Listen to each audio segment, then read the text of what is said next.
আমাদের অনেকেই নিজের ভালোর জন্য আরেকজনের ক্ষতি হোক কিংবা না হোক সেটা চিন্তা না করে নিজের ভালোর জন্য যেখানে প্রয়োজন সেখানে সুপারিশ নিয়ে এক ঘর থেকে আরেক ঘর, এক দরজা থেকে আরেক দরজায় দৌড়াচ্ছি।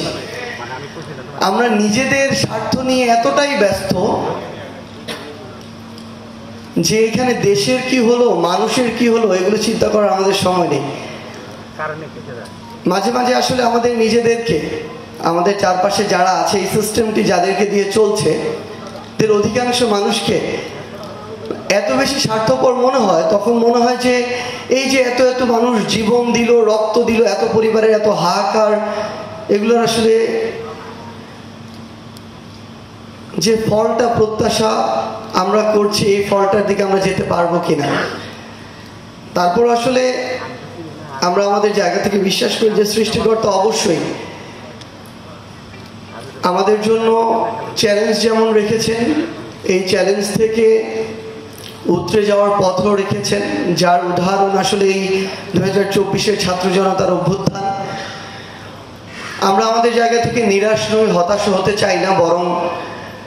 এখনো আমরা যখন একজন আহত ভাইয়ের কাছে শুনি আমরা হাত দিয়েছি, পা দিয়েছি, প্রয়োজন হলে জীবন দিব, যখন একজন আমাদের শহীদ বাবা মা ভাই বোন যখন বলে যে আমার সন্তানের জীবন গিয়েছে যাক, আমার ভাইয়ের বোনের জীবন গিয়েছে যাক, প্রয়োজন হলে আমরাও জীবন দিব, কিন্তু যে কারণে খুনি হাসিনাকে আমরা তাড়িয়েছি, যে কারণে এতগুলো জীবন দেওয়া হয়েছে, সেটা যেন বাস্তবায়িত হয়। তখন আসলে আমাদের সাহস, শক্তি সবকিছুই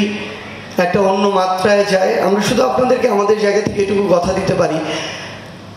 এবং অনুরোধ করতে পারি, আমাদের ব্যক্তিগত জায়গা থেকে যেন আমরা সৎ থাকি, ন্যায়ের সাথে থাকি, নিজের যতটুকু করা উচিত ততটুকু করি, অন্যের হক না নষ্ট করি।